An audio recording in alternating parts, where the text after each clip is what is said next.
CBSITI के YouTube channel में आप सभी का स्वागत है। चैनल को लाइक सब्सक्राइब करें और बेल आइकन का बटन प्रेस कर दें ताकि आपको नई से नई वीडियो की नोटिफिकेशन लगातार मिलती रहे। हमारा टॉपिक है लॉज ऑफ इल्यूमिनेशन, प्रदीप्ति के नियम। बेसिकली प्रदीप्ति के दो नियम होते हैं। पहला है हमारा inverse square law and second है हमारा लैम्बर्ट कोसाइन लॉ। पहला नियम देखेंगे हम, what is A inverse square law. तो इस नियम के अनुसार किसी प्रकाश स्रोत द्वारा किसी प्रकाशित तल पर पहुंचने वाली प्रदीप्ति उस तल से प्रकाश स्रोत की दूरी के यानी d के वर्ग के व्युत्क्रमानुपाती तथा प्रदीप्ति तीव्रता I के अनुक्रमानुपाती होती है। यानी E directly proportional I upon d square.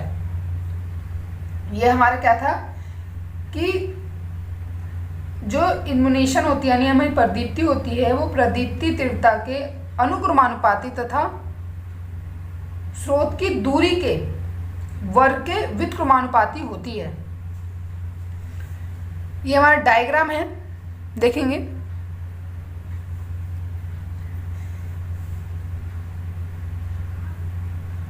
इसमें हमारा कोई A1, A2 एवं A3 क्या है, सरफेस एरिया है कोई, ठीक है, जो किसी प्रकाशित पॉइंट, ये सोर्स पॉइंट, ये हमारा क्या है, सोर्स पॉइंट से D1, 2D और 3D के दूरी पर स्थित है, ठीक है, स्थापित किया गया है। अब समझेंगे हम, हमारा क्या था कि E is equals to directly proportional 1 upon d square. यानी जो इल्यूमिनेशन होता है हमारा प्रदीप्ति, वो क्या है, डिस्टेंस यानी दूरी के वर्ग के व्युत्क्रमानुपाती होता है।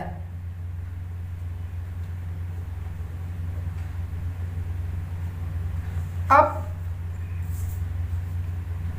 इसमें इस डायग्राम में देख लो, एक सॉलिड एंगल बना रहा है ये, जिसको हमने ओमेगा से डिनोट किया है। तो ओमेगा बराबर क्या होता है हमारा, एरिया अपॉन डिस्टेंस।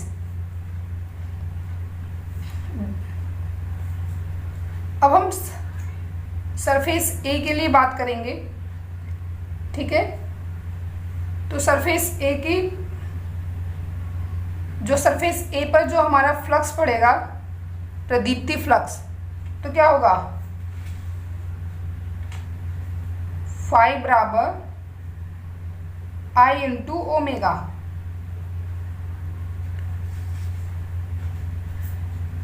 जो हमारा ये सोर्स पॉइंट है हमारा, ठीक है, कोई सोर्स पॉइंट है ये, इस पे जो हमारा प्रदीप्ति फ्लक्स पड़ेगा ए सरफेस पे, तो क्या होगा,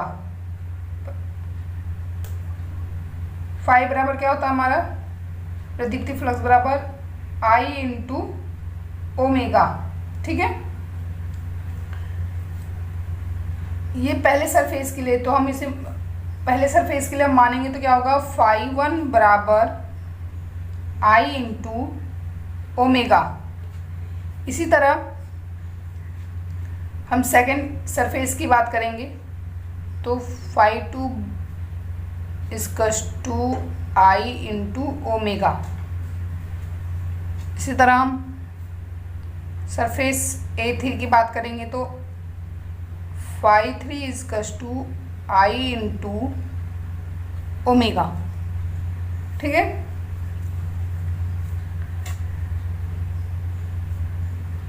अब हमारा वैल्यू रखेंगे हम इसमें, फाई 1 इक्वल्स टू क्या था हमारा, I इंटू ओमेगा। अब देखेंगे हम φ1 बराबर आई इंटू ओमेगा, यानी जो इस सॉलिड एंगल से हमारा जो सरफेस ए पर प्रदीप्ति फ्लक्स पहुंचेगा वो क्या होगा। तो ओमेगा बराबर अभी मैंने बताया था आपको एरिया अपॉन डिस्टेंस, ठीक है। तो क्या हो जाएगा हमारा A1 अपॉन D1, क्योंकि जो हमारा पॉइंट S से जो दूरी है कितनी है D1, तो D1 का स्क्वायर। इसी तरह हम सरफेस 2 की बात करेंगे तो φ2 बराबर I इंटू A अपॉन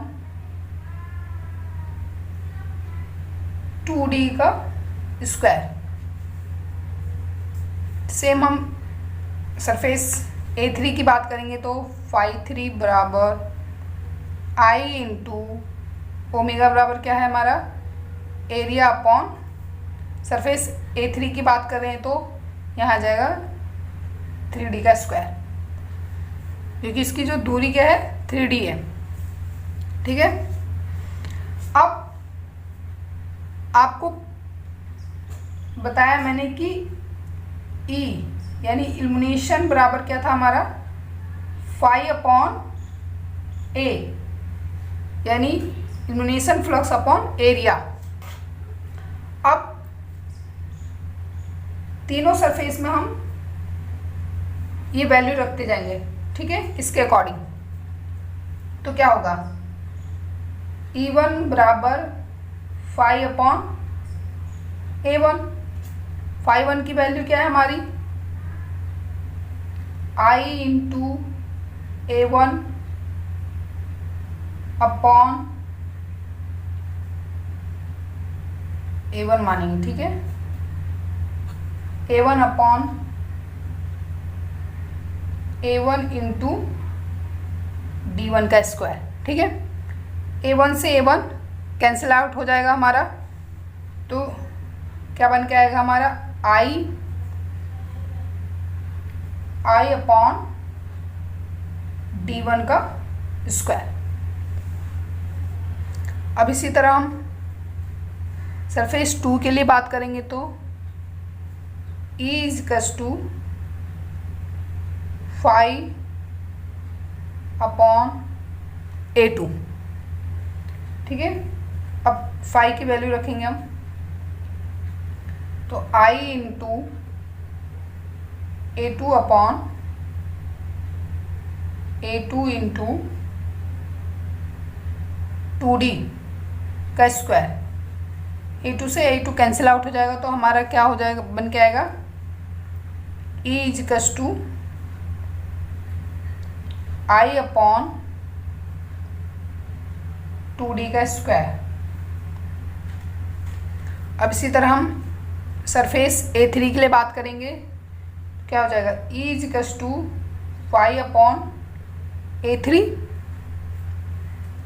बराबर क्या होगा, फाई की वैल्यू रखेंगे, φ3 बराबर क्या है हमारा I into A3 upon A3 into 3D का स्क्वायर। A3 से A3 कैंसिल आउट हो जाएगा तो हमारा क्या बन के आएगा A3 बराबर I अपॉन 3D का स्क्वायर, ठीक है।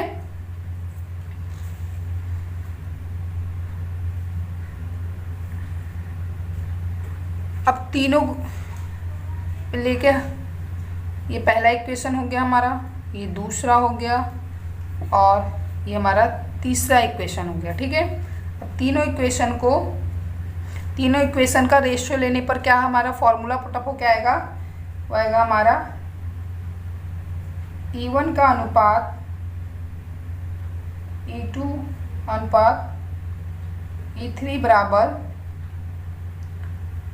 I अपॉन D1 का स्क्वायर अनुपात I अपॉन 2D का स्क्वायर अनुपात I अपॉन 3D का स्क्वायर। ये हमारा फाइनली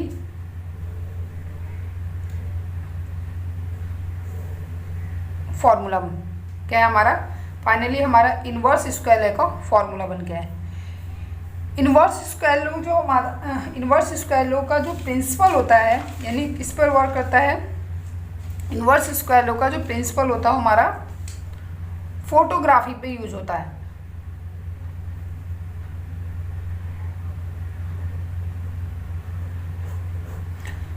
फोटोग्राफी पर हम क्या है, इन्वर्स स्क्वायर लॉ का यूज करते हैं।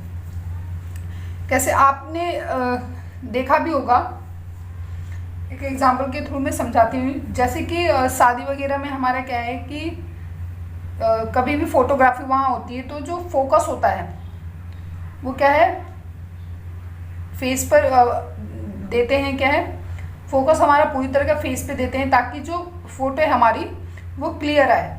ठीक है, अब हमारा सेकेंड लॉ है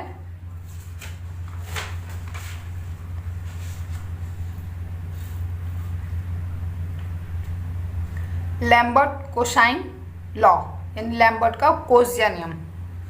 देखेंगे, किसी प्रकाशित स्रोत के द्वारा किसी प्रकाशित तल पर पहुंचने वाली प्रदीप्ति यानी ई, स्रोत से आने वाली प्रकाश किरण तथा अभिलंब के बीच बने कोण की कोज्या के अनुक्रमानुपाती होती है।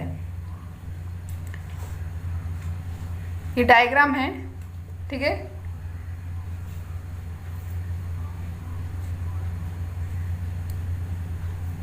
चित्र में P एक प्रकाश स्रोत है, हमारा जो P है क्या है, एक सोर्स पॉइंट है, तथा AB एक प्रकाशित तल है। AB क्या है, हमारा एक प्रकाशित तल है जहां पे हमारा इस सोर्स से प्रकाश जा रहा है। ठीक है, जिसकी प्रकाश स्रोत से दूरी D है। यदि PA एक प्रकाश किरण कोमा PB अभिलंब, तो थीटा प्रकाश किरण व अभिलंब के बीच का कोण हो तो लैम्बर्ट के नियमानुसार E प्रोपोर्शनल